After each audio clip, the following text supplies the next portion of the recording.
All right, so this is the second part of the Common App walkthrough. Now we're going to deal with the specific questions that universities ask you, like Stanford and Harvard. Like I keep saying, I'm not going to be able to tell you how to respond and write great essays. I'm just going to tell you what goes where. Here we are on the My Colleges tab.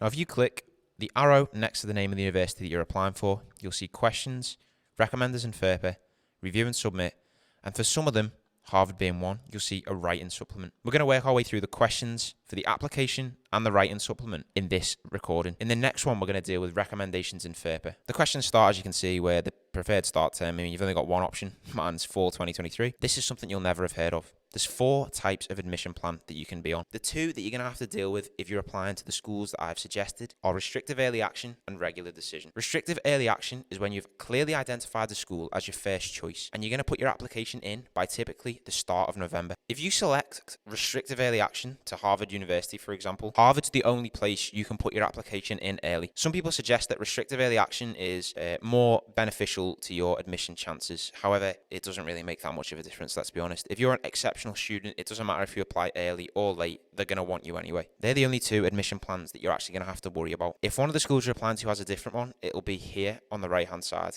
and you can read exactly what it means. If your preferred major or preferred degree is something that is arts, where media materials like video, audio, and images are going to be considered as part of the admissions process, then you can select yes this. Harvard is allowing you to not submit an SAT or an ACT, but I think in the future, I think this might be the last admissions cycle where this is okay. I'm submitting them anyway. The academics box, I mean, a lot of this is self-explanatory. I'm not going to kind of bore you with the things that you can fill in yourself. When you've got no idea what one of these boxes means, the answer is going to be no. Activities and contacts had nothing further of interest, so we just skip past to family. I just wanted to remind you about the education level that you need to select. I just wanted to remind you about the education level where you have to select it and what the different ones mean. Grade/primary school is up to year 7. Some high school/secondary school is completing your GCSEs or onwards, and graduating from high school/secondary school is A-levels. This is a section that is unique to international students, as you can see. You're going to get asked what specific plan, if any, do you have for the education you hope to receive. And if interviews are available in your area, have you had or scheduled an interview? To find out more if there are admissions interviews available, just Google it. For both Stanford, Yale, Harvard, and the rest of them, the questions are quite simple and easy to fill out. I just wanted to make it clear as day and highlight any of the nuances, as I said. So we're going to be done with that now, and then we're going to talk about recommendations and FERPA.